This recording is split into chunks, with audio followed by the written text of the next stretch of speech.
அத்தியாயம் 4. மான் எக்ஸாமுக்கு ரெடியாக இன்னும் 2 நாட்களே இருந்தது. அதனால் இந்த 2 நாளில் எப்படியாவது படித்து முடித்து விட வேண்டும் என்று வீட்டிலிருந்த வேலையெல்லாம் முடித்துவிட்டு சோர்வுடன் படிக்கலாம் என்று நினைக்கும் பொழுது வேண்டுமென்றே விவேகா அழைத்தாள். விவேகாவும் 10th தான் படித்தாள். அவளுக்கு சுட்டு போட்டாலும் படிப்பு வராது. ஏதோ திக்கி திணறி பிட்டடித்து அவள் பாஸ் ஆவது கூட பெரிய விஷயம்தான். பாவம், அவள் பக்கத்தில் எக்ஸாம் எழுத அமரும் நபரின் நிலைமைதான் பரிதாபம். அவர்களை பார்த்துதான் பிட்டடிப்பாள். அவள் மட்டும் எக்ஸாமில் பாஸ் ஆகவில்லை என்றால் அவர்கள் நிலைமை மோசமாகிவிடும். இன்னும் 2 நாளில் எக்ஸாம். ஆனால் அந்த பக்கி படிக்காமல் பரவசமாக அண்ணாந்து படுத்து கொரியன் சீரிஸ் பார்த்து கொண்டிருந்தது மட்டுமில்லாமல் படிப்பவளையும் படிக்க விடாமல் இம்சை செய்து கொண்டிருந்தாள். மான் அவசரமாக விவேகா அறைக்கு ஓடி வந்தாள். சொல்லுங்க மேடம், பணிவாக கேட்டாள். அவளை விட 1 வயதுதான் குறைவு. ஆனாலும் மேடம் என்றுதான் அழைக்க வேண்டும். சிறு வயதில் ஒருமுறை தெரியாமல் அவள் பெயரை சொல்லி அழைத்து விட்டாள். அதனால் சிறு பிள்ளை என்றும் பாராமல் அந்த சைக்கோ விவேகா கொதிக்கும் சுடுதண்ணியை அவள் கையில் ஊற்றிவிட்டாள். அன்று துடித்து கதறி அழுத மான்வெளியை கண்டு குரோதமாக சிரித்தவள் அவள். மான் கொஞ்சம் பயந்து கொண்டேதான் உள்ளே வந்தாள். வா வா, உன்னை கூப்பிட்டு 5 நிமிஷம் ஆச்சு. இம்புட் நேரம் என்னடி பண்ண? விழியின் காதை பிடித்து திருகினாள் விவா. அவள் கிள்ளி வைத்ததில் அவள் காது சிவந்து விட்டது. வலித்ததுதான். ஆனாலும் தலையை குனிந்து அமைதியாக அவள் முன் மண்டியிட்டு அமர்ந்திருந்தாள். வலிக்குதா? நக்கலாக கேட்டாள். மான் இல்லை என்று தலையாட்டினாள். குட் கேர்ள், அப்படிதான் இருக்கணும். அப்புறம் வீட்ல வேலையெல்லாம் முடிஞ்சிருச்சா? நக்கலாக கால் மேல் கால் போட்டு திமிர் பார்வை பார்த்தாள். முடிஞ்சிருச்சு, தயக்கமாக சொன்னாள் மான். இப்ப என்ன பண்ணிட்டு இருந்த? திமிர் பார்வை பார்த்தபடி கேட்டாள். படித்ததாய் சொன்னால் நிச்சயம் அவள் ஏதாவது செய்வாள். அதனால் பொய் சொன்னாள் மான். துவைக்கலான்னு ட்ரெஸ் எடுத்த, அப்பதான் நீங்க கூப்பிட்டீங்க என்று திக்கி திணறி பொய் சொன்னாள். ஓஹோ, அப்ப நீ படிக்கல அப்படித்தானே? ஒரு மாதிரி இதழ் வளைத்து வில்லத்தனமான லுக்குடன் கேட்டாள். இல்ல மேடம். திக்கி திணறி வந்தது மான் வார்த்தைகள். இன்னும் 2 நாள்ல பப்ளிக் எக்ஸாம். ஆனா இன்னும் நீ படிக்கல, இத நான் நம்பணும், அப்படித்தானே? மவளே, இந்த முறை நீ ஃபர்ஸ்ட் வரக்கூடாது. அப்படி மட்டும் ஏதாவது நடந்தது, அடுத்த எக்ஸாம் எழுத உனக்கு கை இருக்காது, புரியுதா? அவளின் ஒவ்வொரு விரலையும் பிடித்து வலிக்கும்படி மடக்கினாள். வலி பொறுக்க முடியாமல் மான்வெளி கண்களிலிருந்து கண்ணீர் கசிந்தது. ஆனால் அழுது கத்திவிடக்கூடாது என்று பல்லை கடித்து அழுகையை கட்டுப்படுத்த நினைத்தாள் மான். புரிஞ்சதா இல்லையா? மிரட்டும் தோரணையில் கேட்டாள் வீகா. புரிஞ்சது மேடம். பயந்தபடி தலையை ஆட்டினாள். குட். சரி, என் கால் ரொம்ப வலிக்குது, அமுக்கி விடு என்று நக்கலாக சொன்னவள் அந்த சோஃபாவில் சாய்ந்து அமர்ந்து கொண்டாள். அவளுக்கு புரிந்தது, அவள் படித்து விடக்கூடாது என்றுதான் அவள் இப்படியெல்லாம் வேலை வாங்கி கொண்டிருக்கிறாள் என்று. அவள் காலடியில் முட்டி போட்டு அமர்ந்தவள் அவள் காலை அமுக்கிவிட துவங்கினாள். அவள் தூங்கும் வரை காலை அமுக்கிக் கொண்டே இருந்தவள் விகா தூங்கியதும் மெல்ல சத்தம் வராமல் அந்த அறையிலிருந்து வெளியே வர அவள் முன் கைகளை மார்புக்கு குறுக்கே கட்டியபடி நின்று கொண்டிருந்தான் தீரன். இங்க என்ன பண்ற? விகா மேடம் வர சொன்னாங்க, சத்தம் இல்லாமல் சொன்னாள். சரி வா, எனக்கு போர் அடிக்குது, வந்து டான்ஸ் பண்ணு வா என்று அவள் சம்மதமில்லாமல் அவள் கையை பிடித்து தரதரவென்று இழுத்து கொண்டு சென்றான் அவன் அறைக்கு. ஆடு என்றவன் மெத்தையில் கால் நீட்டி படுத்து கொண்டான். இப்போ வா தயக்கமாக கேட்டாள். அவள் வேலையெல்லாம் முடித்து கிடைக்கும் நேரமே குறைவுதான். அதிலும் இவர்கள் மூவரும் அவளை கொடுமை செய்து ஆட்டி படைக்கிறார்கள், பாவம். ஆமா, இப்பதான் எனக்கு தூக்கம் வர வரைக்கும் நீ நிக்காம ஆடிக்கிட்டே இருக்கணும். மாவளை நின்னு வையி, உன் கால் 2ஐயும் கொதிக்கிற எண்ணெய் சட்டியில வச்சிருவேன், புரியுதா? மிரட்டினான் தீரன். தீரன் இப்போது மருத்துவம் படித்துக் கொண்டிருக்கிறான். சுமார் என்று சொல்ல முடியாது, ஆனாலும் ஃபெயில் ஆகாமல் பாஸ் ஆகி விடுவான். அப்புறம் எப்படி மெடிக்கல் சீட்டுன்னு கேக்குறீங்களா? எல்லாம் பணம்தான். அதுவும் ஊரிலேயே பிரபலமான காலேஜ், நம்பர் 1 காலேஜ். அங்கே சீட் கிடைக்கிறது எல்லாம் பெரிய விஷயம். ஒன்னு பணம் இருக்கணும், இல்லைன்னா கவுன்சிலிங் மூலமா டாப்பர்ஸ் மட்டும் செலக்ட் ஆவாங்க. அதுவும் குறிப்பிட்ட சீட் மட்டும்தான். மான் மிரட்சியுடன் தலை ஆட்டியபடி அவள் துப்பட்டாவை எடுத்து இடையில் கட்டி கொண்டவள் அந்த பூமி தாயை வணங்கிவிட்டு கைகள் 2ஐயும் சேர்த்து வணக்கம் வைத்து ஆடுவதற்கு தயாரானாள். அவன் பாடலை போட்டு விட்டான். அவன் போனில் பாடலை ஓடவிட்டவன் அவள் நடனத்தை கவனிக்க துவங்கினாள். மார்கழி திங்களல்லவா பாடல் ஒலித்தது. பாடலுக்கு ஏற்ப அந்த பரதத்தை வளைந்து நளினமாக ஆடிக்கொண்டிருந்தவளை பார்க்க 2 கண்கள் பத்தாது. ஒரு பாடலை தாண்டி பல பாடல்கள் கடந்து விட்டது. பாவம், மானும் நிற்காமல் ஆடிக்கொண்டேதான் இருந்தாள். ஆனால் அந்த அரக்கன் மனம் இறங்குவது போல தெரியவில்லை. மணி நேரங்கள் கடந்தும் நிற்காமல் ஆடிக்கொண்டிருந்தவளுக்கு கால்கள் எல்லாம் வலி எடுக்க துவங்கியது. அவள் கண்களிலிருந்து கண்ணீர் நிற்காமல் வடிந்தது. ஏற்கனவே அவன் காலில் அவன் ஏற்படுத்திய வலி கூட இன்னும் குறையவில்லை அவளுக்கு. இதில் இது வேறு அந்த காயத்தை இன்னும் ரணமாக்கி கொண்டிருந்தது. அந்த அரக்கன் அவள் கண்ணீரையும் அந்த வலியையும் ரசித்தான். அவனுக்கு அதுதான் வேண்டும். அவள் அழுக வேண்டும், கண்ணீர் விட்டு அழுக வேண்டும். அந்த அழுகையை பார்த்தால்தான் அவனுக்கு அந்த நாளே முடியும். அவனுக்கு உறக்கம் வந்தது. நல்ல வேளை அவன் உறங்கி விடுவான். அங்கிருந்து சென்று விடலாம் என அவள் கொஞ்சம் நிம்மதி கொள்ளும் சமயம் பட்டென்று மறுபடியும் கண்களை முழித்து கொண்டான் தீரன். அவள் நடனம் அந்த இரவை தாண்டி சென்று கொண்டிருந்தது. ஆனால் அவனுக்கு மட்டும் விடுதலை கிடைக்கவில்லை அந்த அரக்கனிடமிருந்து. யதார்த்தமாக அந்த பக்கம் வந்த மகி அவள் படும் துயரத்தை பார்த்து விட்டான். அவனுக்கு வேதனையாக இருந்தது. அவனும் இதையெல்லாம் பார்த்து கொண்டுதானே இருக்கிறான். மூச்சை இழுத்து விட்டவன் உள்ளே வந்து ஏதோ பார்ட்டி என்று போய் சொல்லி தீரனை அழைத்தான். தீரனும் பார்ட்டி என்றதும் உடனே ஒத்துக்கொண்டு அப்பொழுது அவளை விட்டு சென்று விட, மான்விழி கண்களால் மகிழனுக்கு நன்றி சொன்னவள் தட்டு தடுமாறி சென்று அத்தனை பேரும் உறங்கிய சமயம் அத்தனை வலியுடன் கொஞ்சம் கூட ஓய்வில்லாமல் படிக்க துவங்கினாள். அன்று மட்டுமல்ல, அந்த 2 நாளும் அவளை படிக்க விடாமல் படாத பாடு படுத்தி எடுத்து விட்டார்கள் மூவரும். அதிலும் வினயன் பேரில் மட்டுமல்ல, செயலிலும் கூட வினயன்தான். அவன் ஒரு கேடு கெட்டவன். சிறுபிள்ளை என்று கூட பாராமல் கண்ட இடத்தில் கையை வைத்து இவளிடம் வம்பு செய்பவன். அவளை கண்களாலே கலாபம் செய்து விடுபவன் போல அப்படி பார்ப்பான். மானி மட்டுமல்ல, அவன் அனைத்து பெண் விஷயத்திலும் கேடு கெட்டவன்தான். எந்த பெண்ணையும் விடமாட்டான். சுலபமாக கையை வைத்து விடுவான். எல்லாம் பணம் இருக்கும் தைரியத்தில்தான். பல சமயம் அவன் நெருங்கி வந்தாலே முடிந்த அளவுக்கு விலகி ஓடிவிடுவாள் மான்விழி. ஒருமுறை வீட்டில் யாரும் இல்லாத நேரம் மான்விழி குளித்துக் கொண்டிருக்கும் பொழுது எட்டி பார்த்தான். நல்ல வேளை யாரோ பார்ப்பதை உணர்ந்து மான்விழி அவசரமாக ஓடிவிட்டாள். அந்த அளவுக்கு மோசமானவன் வினயன். அன்று மான்விழிக்கும் விகாக்கும் பப்ளிக் எக்ஸாம். அத்தனை கஷ்டங்களுக்கும் இடையே எப்படியோ அவளால் முடிந்த அளவு படித்து விட்டாள் மான்விழி. எக்ஸாம் கிளம்பும் முன் அவளுடைய ஹால் டிக்கெட்டை தேடிக் கொண்டிருந்தாள். ஆனால் அதை காணவில்லை. சற்று முன்புதான் சாமி அறையில் வைத்து பிரார்த்தனை செய்தாள். ஆனால் இப்பொழுது பார்த்தால் அதை காணோம். விகா ஒரு மாதிரி வில்லத்தனமான சிரிப்புடன் மான்விழியை கடந்து சென்றவள் கருகி போன அந்த பாதி பேப்பர் துண்டை அவள் முகத்தில் விட்டெறிந்து விட்டு போனாள். அது என்னவென்று பிரித்து பார்த்த மான்விழி கண்களிலிருந்து கண்ணீர் பெருக்கெடுத்து சென்றது. அவளின் மொத்த உழைப்பையும் எரித்து விட்டாள் அவள். அத்தியாயம் 5. அந்த பாதி எரிந்த ஹால் டிக்கெட்டை விரித்து பார்த்தபடி அமர்ந்திருந்தாள் மான்விழி. அவள் கண்களிலிருந்து அருவியாக வடிந்து கொண்டிருந்தது கண்ணீர் துளி. அவளும் எத்தனை துயரம்தான் பார்ப்பாள். அவள் என்ன செய்தாலும் தாங்கிக் கொள்வாள். ஆனால் படிப்பில் விளையாடுபவர்களை என்ன செய்வது? அதே நேரம் அந்த எக்ஸாம் ஹாலுக்கு முன் திமிருடன் நின்று கொண்டிருந்தாள் விவேகா. ஏண்டி விக்கா, எங்க அந்த அழுமூச்சிய காணோம்? எங்க போனாவ?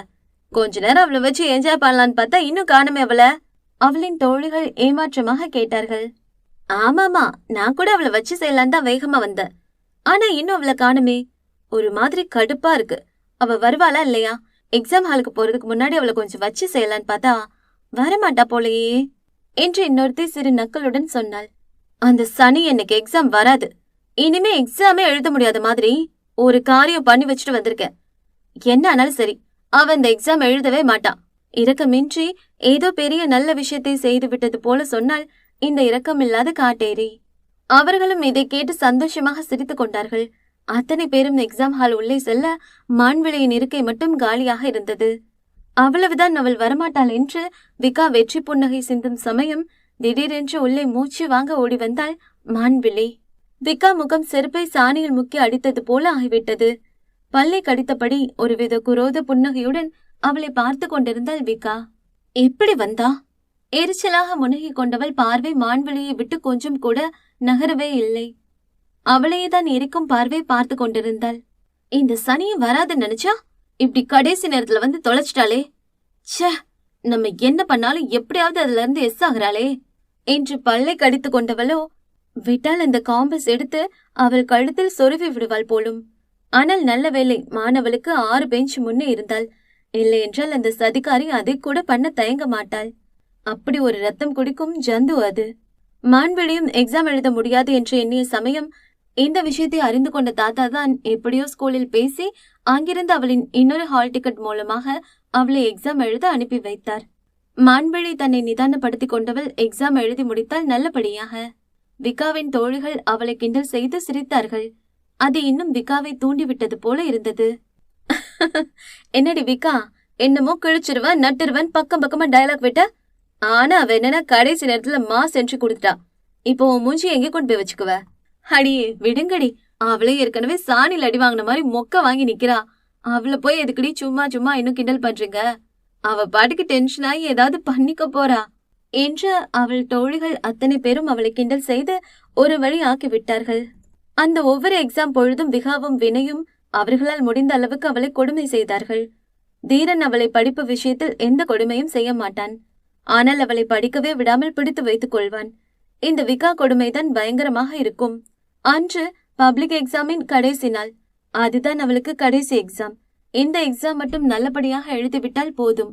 இந்த முறை பெரிதாக திட்டம் தீட்டிய விகா மான்விழியின் சைக்கிள் பிரேக் வயரை அறுத்து விட்டாள். இது அறியாத மான்விழி வேகமாக வண்டி ஓட்டிக்கொண்டு சென்றவள் ஒரு கட்டத்தில் பிரேக் பிடிக்காமல் முன்னே வந்த பைக்கில் மோதி கீழே விழுந்து வாரினாள்.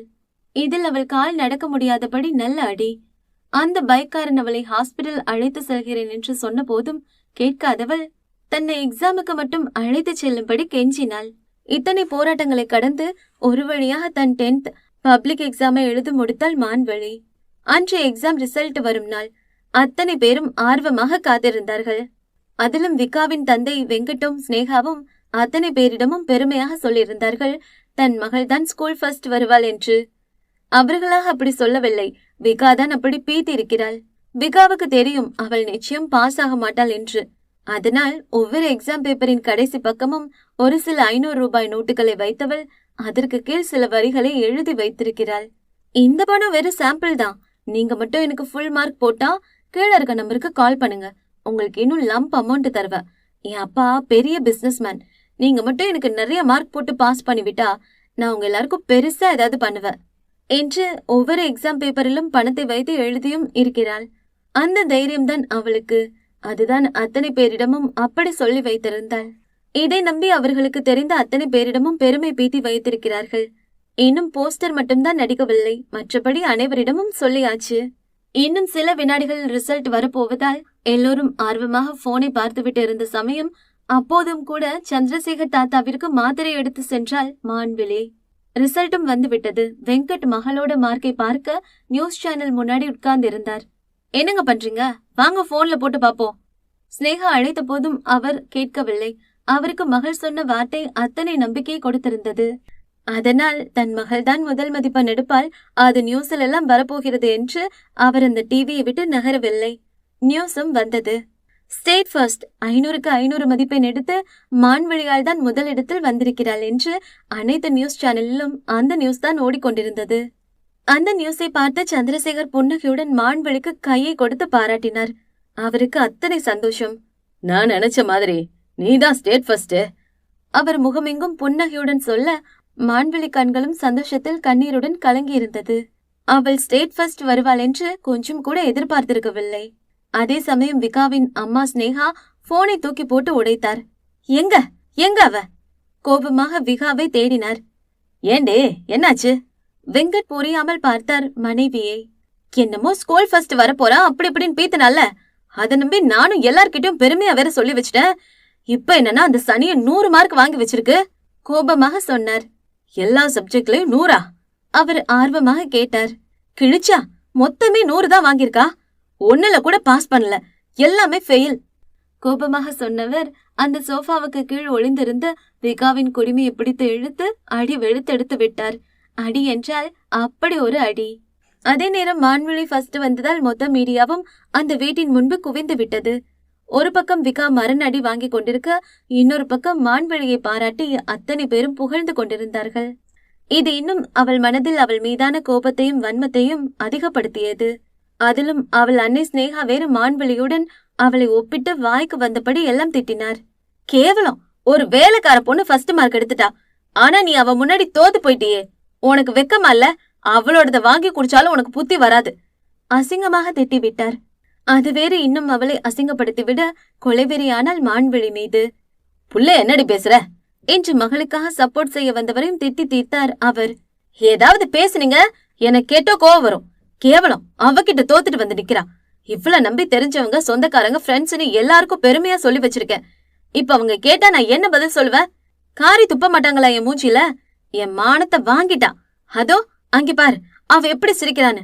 பேசாம அவ காலை கழுவி குடி, அப்பயாவது உனக்கு படிப்பு வருதான்னு பாப்போம் என்று கோபத்தில் பேசினார் அவள் அன்னை. நான் சொல்ல சொல்ல கேட்காம நல்ல எக்ஸாம் எழுதி ஃபர்ஸ்ட் மார்க் வந்துட்டல, நீ செத்தடி, உன்னை கதற வைக்காம விடமாட்ட. வஞ்சகமாய் திட்டம் தீட்டிக் கொண்டாள் விகா. பாவம் மான், தனக்காக ஒருத்தி பெரிய பிளானை செய்து கொண்டிருக்கிறாள் என்று தெரியாமல் அவள் பாஸான சந்தோஷத்திலும் ஸ்டேட் ஃபர்ஸ்ட் வந்த சந்தோஷத்திலும் நிம்மதியாகவும் சந்தோஷமாகவும் இருந்தாள். அத்தியாயம் 6.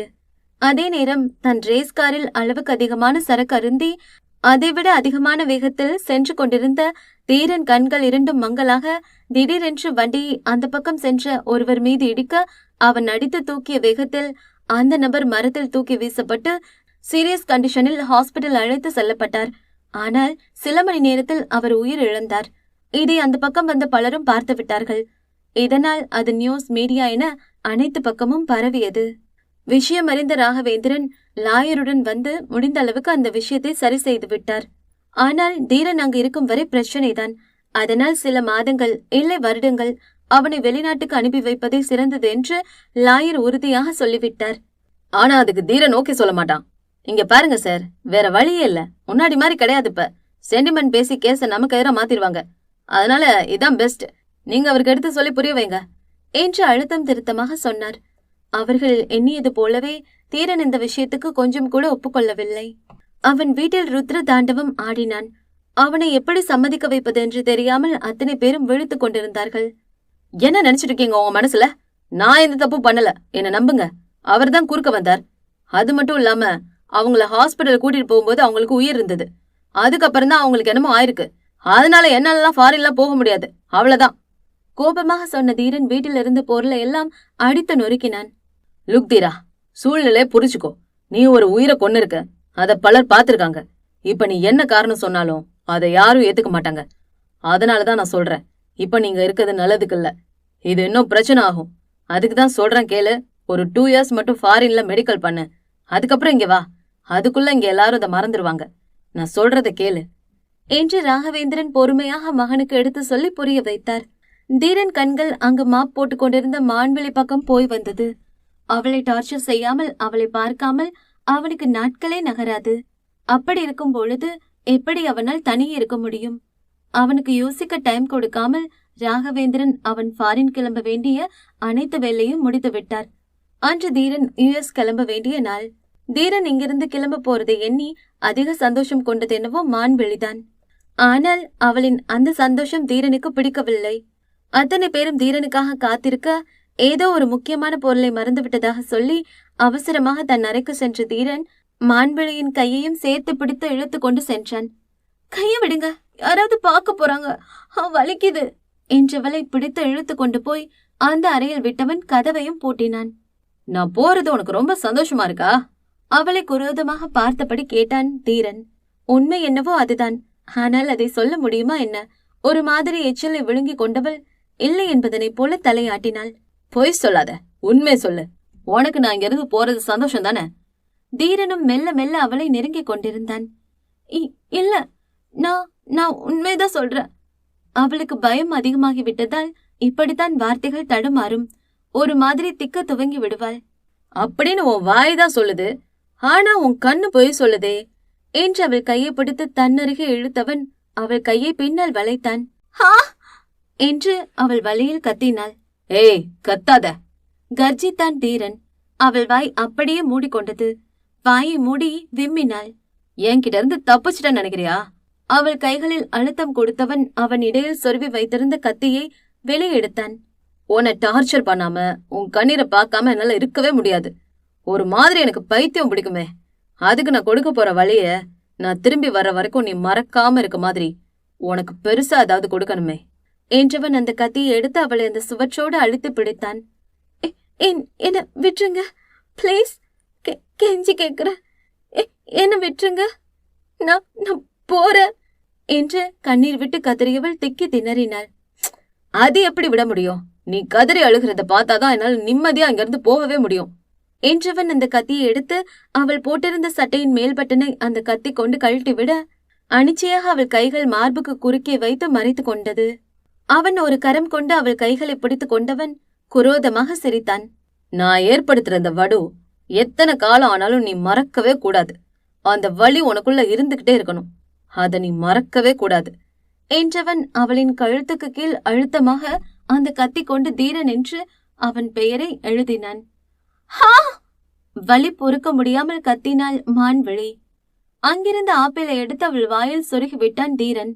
ரத்தம் அவள் காயத்திலிருந்து வடிய ஒரு வழியாக தீரன் என்று அவள் மார்புக்கு சற்று மேல் எழுதியிருந்தான் அந்த கத்தியால். பாவம், வலி பொறுக்க முடியாமல் அவள் கண்களிலிருந்து கண்ணீர் சராமரியாக வெளியேற இப்பொழுதுதான் அந்த அரக்கனுக்கு சிரிப்பு வந்தது அவள் அழுகை கண்டு. இப்போ சொல்லு, என்ன மறப்பியா? சைக்கோத்தனத்துடன் கேட்டான். இல்ல. அவள் தலையை அங்கும் இங்கும் ஆட்டினாள். சத்தமா சொல்லு. அந்த கத்தியை அவள் காயம்பட்ட இடத்தில் வைத்து அழுத்தினான் குரோத புன்னகையுடன். மறக்கம்மா. வலி பொறுக்க முடியாமல் முகம் எங்கும் சிவந்து போய் சொன்னாள். கேக்கல, இன்னும் சத்தமா சொல்லு. அவனின் மொத்த சைக்கோத்தனமும் வெளிவந்தது. மறக்க மாட்ட சத்தமாக சொன்னாள். குட். இந்த காயத்தை பார்க்கும் போதெல்லாம், அந்த பேரை பார்க்கும் போதெல்லாம் உனக்கு என் ஞாபகமும் நான் கொடுத்த வலியும் ஞாபகம் வரணும். என்ன நினைச்சாலே அந்த பயம் வந்து உனக்குள்ள ஒட்டிக்கணும், புரியுதா? அவள் கன்னத்தை வலிக்கும்படி பிடித்தவன் அந்த ரத்தம் படிந்த கத்தியை அவள் கன்னத்தில் துடைத்தான். பாவம், துடித்துக் கொண்டிருந்தாள் அவள். கீழே இருந்து பிளைட்டுக்கு நேரமாகவும் ராஜேஸ்வரியும் ராகவனும் அவனை அழைத்து கொண்டிருந்தார்கள். டேய் தீரா, மேல என்ன பண்ணுற? பிளைட்டுக்கு டைம் ஆயிடுச்சு. இப்ப நீ வரப்போறியா இல்லையா? அவசரமா கிளம்பும் போது மேல என்னடா பண்ணிட்டு இருக்க என்று கீழே இருந்து அவள் அண்ணி சத்தம் கொடுத்தார். வர மாம், எதுக்கு கத்திட்டே இருக்கீங்க? எரிச்சலா இருக்கு என்று சத்தம் கொடுத்தவன் மான் பக்கம் திரும்பினான். இந்த காயத்தை பத்தி வெளியில சொல்லுவியா? கதவு வரை சென்றவன் மிரட்டுதலாக கேட்டான். முகமெங்கும் சிவந்து பயத்துடன் அவனை பார்த்தவள் இல்லை என்பது போல தலையாட்டினாள். குட் என்றவன் ஒரு மாதிரியான சிரிப்புடன் அங்கிருந்து விடை பெற்றான். அவளுக்கு நீங்காத விடுவை கொடுத்துவிட்டு அவன் அங்கிருந்து போகும்போது வரை வாய்ப்பொத்தி இருந்தவள் அவள் போனதும் இவ்வளவு நேரம் தேக்கி வைத்திருந்த அந்த அழுகையை எல்லாம் பாத்ரூம் உள்ளே சென்று கதறி அழுதாள். அம்மா, அம்மா. இத்தனை வருடத்தில் அவள் இப்படி சொன்னது இல்லை. ஆனால் இப்பொழுது வலி தாங்க முடியாமல் அவளையும் தாண்டி அதை சொல்லி இருந்தாள். அந்த கண்ணாடி வழியாக பார்த்தாள். அவன் ஏற்படுத்திய காயத்திலிருந்து ரத்தம் வடிந்து கொண்டிருந்தது. தண்ணீர் கொண்டு அந்த காயத்தை கழுவி விட்டாள். ரத்தம் மட்டும்தான் கரைந்து போனது. ஆனால் அந்த காயம் போகவில்லை. அதுவும் தீரன் என்ற பெயரை அப்படி ஆணி அடித்தாற் போல செதுக்கி வைத்திருக்கிறான் அந்த டெவில். அவளின் கஷ்டத்துக்கு காரணமான தீரன் சென்று விட்டான். இனி கொஞ்சம் பிரச்சனை இல்லை என்று நினைக்கும் பொழுது அந்த விதி அவளை பார்த்து சிரித்தது. அதைவிட பெரிய பிரச்சனை அன்று இரவே அவளுக்கு காத்திருப்பதை எண்ணி.